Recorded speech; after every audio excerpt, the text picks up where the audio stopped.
Good morning student. आज हम करेंगे आपकी 12th क्लास की फ्लेमिंगो बुक में जो पोएम है आपकी आंट जेनिफर टाइगर्स, आज हम वो स्टडी करेंगे।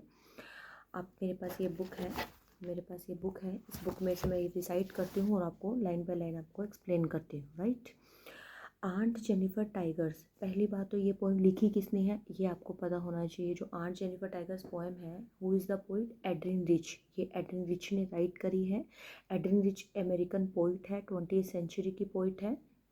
ठीक है, आपको सिर्फ जस्ट इतना ही पता होना चाहिए पोइट के बारे में, ज़्यादा डिटेल में नहीं आता आपके पास इस पोएम में से एक स्टैंजा मिलेगा जो कि आपका 4 मार्क्स का होगा, और आपके पास एक शॉर्ट टाइप क्वेश्चन आंसर आते हैं, ठीक है, और मतलब 2 मार्क्स का आपका वो हो जाएगा आपको 6 मार्क्स के हिसाब से।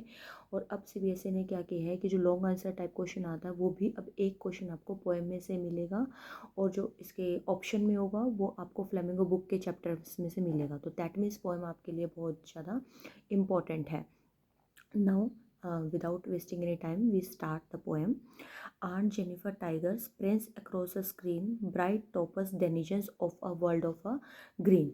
तो इन दिस पोएम जो poet is talking about a married women, that is a Aunt Jennifer. अब टाइटल से ही क्लियर है कि आंट जेनिफर्स टाइगर्स, कि आंट जेनिफर एक लेडी है जिसके बारे में जो पोइट है वो बात कर रहा है।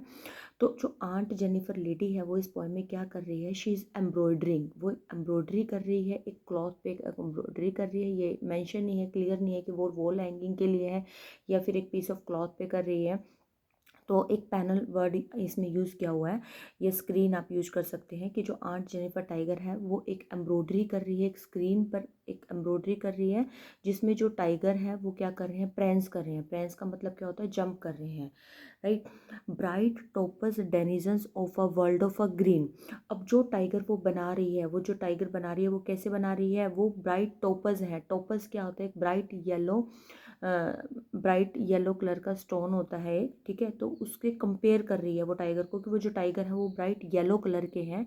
Denizen of a world of green, इसका मतलब क्या है कि वो डेनिजन का मीनिंग क्या होता है? सबसे पहले तो हमें यही पता होना चाहिए, डेनिजन होता है रेजिडेंट, और वर्ल्ड ऑफ ग्रीन मीन्स क्या होता है? फॉरेस्ट के लिए है, कि वो फॉरेस्ट के रेजिडेंट हैं। और वो कैसे लग रहे हैं? वो ब्राइट येलो कलर के लग रहे हैं। तो हमारी फर्स्ट 2 लाइन का मीनिंग क्या हो गया है कि आंट जेनिफर टाइगर एक एम्ब्रॉयडरी कर रही है, एक क्लॉथ पर कर रही है जिसमें वो टाइगर बना रही है। और वो टाइगर कैसे हैं? कि वो एक फॉरेस्ट के रेजिडेंट हैं और वो ब्राइट येलो कलर जैसे हैं। They don't fear the man beneath the tree. Beneath का मतलब क्या होता है? अंडर। कि वो जो टाइगर है वो क्या है? जो ट्री के नीचे जो उसने मतलब कि जो मैन खड़े हुए हैं वो उनसे भी नहीं डर रहे हैं। तो दैट मीन्स वो क्या शो करना चाह रही है? जो टाइगर उसने बनाए हैं वो बिल्कुल ही फियरलेस हैं। They pace in sleek chivalric certainty. Sleek का मतलब क्या होता है? एलिगेंट होता है। ज्वेलरिक का मतलब क्या होता है? ब्रेव होता है। और वो इस तरीके से जंप कर रहे हैं, वो ऐसे लग रहे हैं कि जैसे वो बहुत ज़्यादा ही ब्रेव हैं, एलिगेंट हैं। तो इसमें जो इस पोएम में आंट जेनिफर क्या करती है? कंट्रास्ट कर रही है। जो इसका खुद का जो करेक्टर है वो क्या है? वो बिल्कुल ही फियरलेस है। सॉरी, मतलब कि फियरलेस नहीं है, वो बिल्कुल ही रिस्पॉन्सिबिलिटीज़ में दबी हुई है। लेकिन वो अपने जो अंदर की जो पावर है, जो अपनी इनर जो पावर है, वो कैसा शो करना चाह रही है? वो टाइगर के थ्रू शो करना चाह रही है। जिस तरीके से जो टाइगर ब्रेव है, फियरलेस है, एलिगेंट है, वो उस तरीके की बनना चाहती है। तो वो अपनी जो दबी हुई जो सप्रेस डिज़ायर है उसको टाइगर के थ्रू प्रेजेंट करती है। Let's move on the next paragraph. Next stanza. Aunt Jennifer fingers fluttering through her wool find even the every needle hard to pull. जो आंट जेनिफर की जो फिंगर्स हैं fluttering कर रही हैं, फ्लटरिंग के लिए आप ट्रैम्बलिंग वर्ड यूज़ कर सकते हो, शिवरिंग वर्ड यूज़ कर सकते हो, क्विवरिंग वर्ड आप यूज़ कर सकते हो। कि जो आंट जेनिफर की जो फिंगर है वो ट्रैम्बल कर रही है जब वो वूल में से जब नीडल को निकाल रही है। मतलब क्या है इसके पीछे? मतलब क्या है इसका?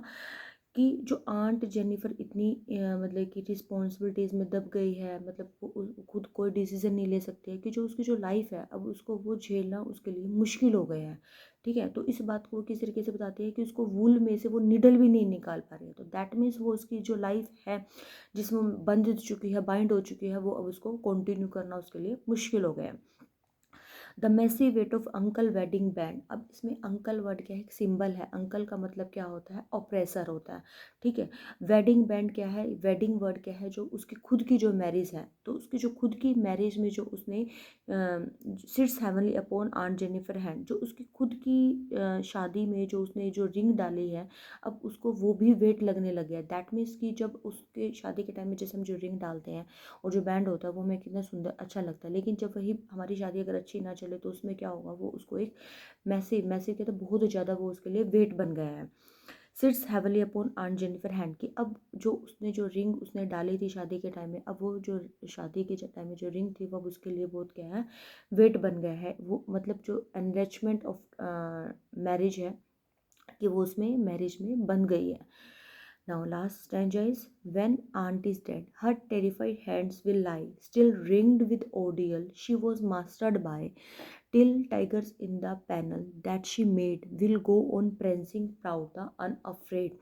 कि अब लास्ट एंजर में जो पोइट है वो कहते हैं कि अगर आंट जेनिफर मर जाती है, जब आंट जेनिफर मर जाएगी तो जो उसके हैंड हैं वो इस तरीके से ही काम करते रहेंगे, still ringed with ordeal. Ordeal क्या होता है, जो लाइफ के जो एक्सपीरियंसेस होते हैं, ठीक है। शी वॉज मास्टर्ड बाय, लेकिन जो उसके जो हाथ हैं वो अभी भी, जो उसने रिंग डाली हुई है वो उसके हाथों में रहेगी ही रहेगी। मतलब जो उसकी लाइफ थी वो उसको वैसे ही सफ़र करती रहेगी मरने के बाद भी, लेकिन जो उसकी जो क्रिएशन है, जो उसकी जो आर्ट है, जो उसने टाइगर बनाए हैं, वो हमेशा ही पैनल पे हमेशा ही जंप करते रहेंगे, हमेशा ही प्राउड होंगे, हमेशा ही वो ब्रेव दिखाई देंगे।